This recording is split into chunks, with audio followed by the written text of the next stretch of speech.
Comics Plus, what is going on? My name is Akasa, and here we are. It is time for the Book of Boba. The Book of Boba Fett. We're going to get into this. This is going to be the second take here of my intro, because I just talked for 5 minutes not knowing the mic was off. But that's the beauty of recording here live on Twitch. There's always somebody to tell you when you're messing up. With the Book of Boba, I really wonder if they're going to be doing like a very biblical revelations situations, but it seems like that is, because the first episode is just simply called Chapter 1. The truth, or whatever. And the truth shall set you free. I do like his updated costume. I'm curious to see where this is going, honestly speaking. And then who knows, maybe based on this show, I might even update my own Battleorian costume over there in the back. It's been a while, right? I should turn that on later. But anyways, we'll see how well this does. A lot of Disney Plus shows, they've done okay in terms of my channel, but you know, the Bad Batch, I didn't even finish it on YouTube because it just nobody was really watching. So it'll be interesting to see if this show gives the people, you know, what they want, the same stuff that, like, the same sort of pops in the revelations that the Mandalorian was giving. It'll be interesting to see if the old nostalgia factor will keep the fans intrigued and keep Twitter talking. We shall see. Without further ado, your latest reaction, please hit the like button, subscribe, notifications, you know, all that stuff. That would be great if you could do it. And without further ado, the latest reaction to the beginning of the Book of Boba, Chapter 1. Starts now. Flashbacks. Dope. What did I say about that nostalgia factor? Oh shit. Yo, dope. I'm glad we actually get to see it. I love it. That's like straight out of the illustrations. Oh, disgusting. How the fuck did he get out, dude?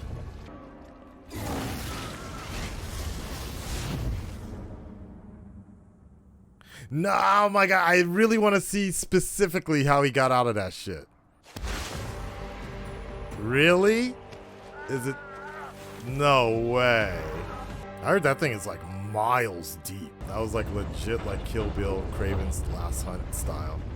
Oh snap, and they picked them up, okay. Oh wait, they just, no, they're not helping him, they're just snatching his ass up. And that's how they got his okay, got it. That connects to the Mandalorian now. So who helps him? Ah, the Tusken Raiders. He looked like a penguin in Batman Returns. Really? Does he really seem like a threat?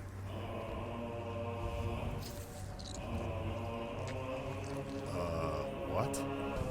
What did they just put in his mouth? He's the Star Wars version of Ashy Larry. Get some dim lotion, man. Loving the music. Feeling it. Yeah, just turn over and let them do the work, cause I like what I see so far. This is supposed to be kind of a Jesus Christ reference. I wonder if all Tusken Raiders look the same underneath. So now that I think about it, he must have been chilling with these dudes for at least a year or two, because around this time Luke is fighting Darth Vader and the Emperor, because he went down into that thing during the Return of the Jedi early on. So it must have been at least a week or so he was chilling out here. Yeah. No, and then the Mandalorian starts I think 2 to 3 years after Return of the Jedi. Or 3 to 5 years, yeah. You know, I learned something over the last couple of years. Headlock that motherfucker. Oh shit. He looked like Freddy Krueger's dad.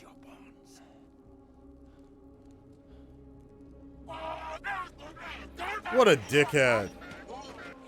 Ah, and so is that why Boba now, is that why he uses that kind of more weapon because he kind of learned it from the Tusken Raiders. In the Mandalorian season 2, he looked like he was kind of looked like he was using like an inverted golf club issue, which is, you know, more of a Hawaiian. I forgot the race. Jason Momoa is also part of that, but that's where he started learning how to use that style more in the lore. Yeah. So this was his testing ground. Look like members of Slipknot. Yeah, there's the weapon right there. Yep, there it is. Polynesian, there you go. Polynesian, that's what I'm thinking about.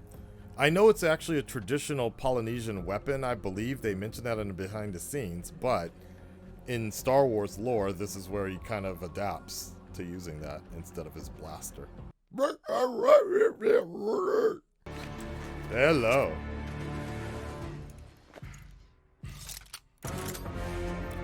Oh, you know what? I never actually put it together that her outfit is very matching his, kind of. Is that Pele? Pele?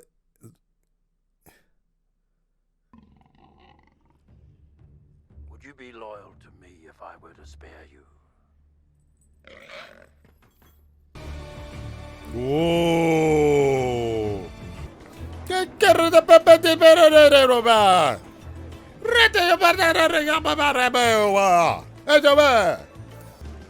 Is that Vision over there?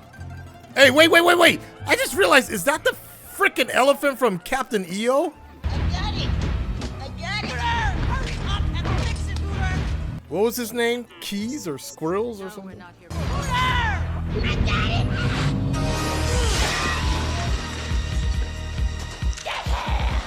Welcome to the This is cool, man.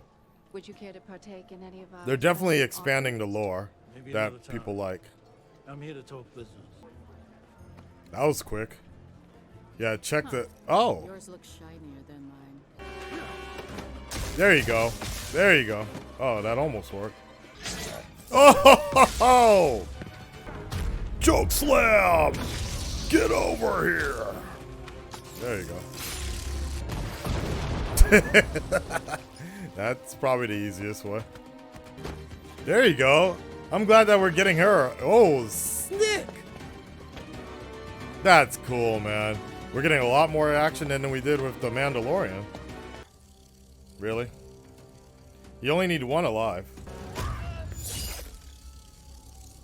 Boba looking kind of weak there.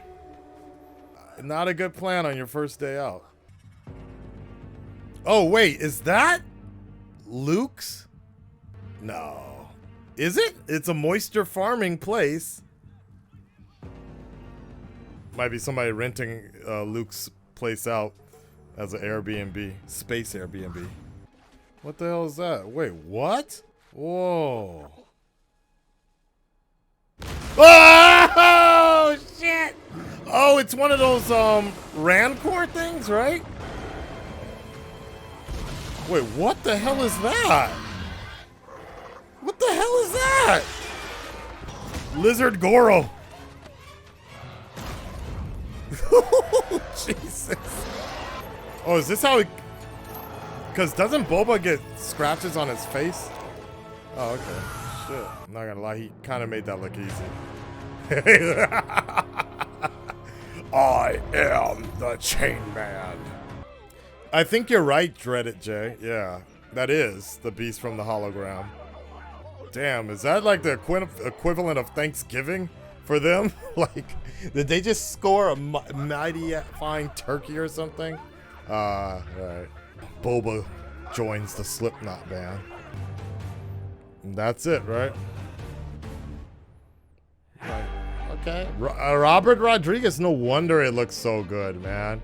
So there you have it, folks. That was the latest episode of the pre-season premiere of the Book of Boba. Man, that was pretty groovy, man. I enjoyed it. Like, it did a really good job of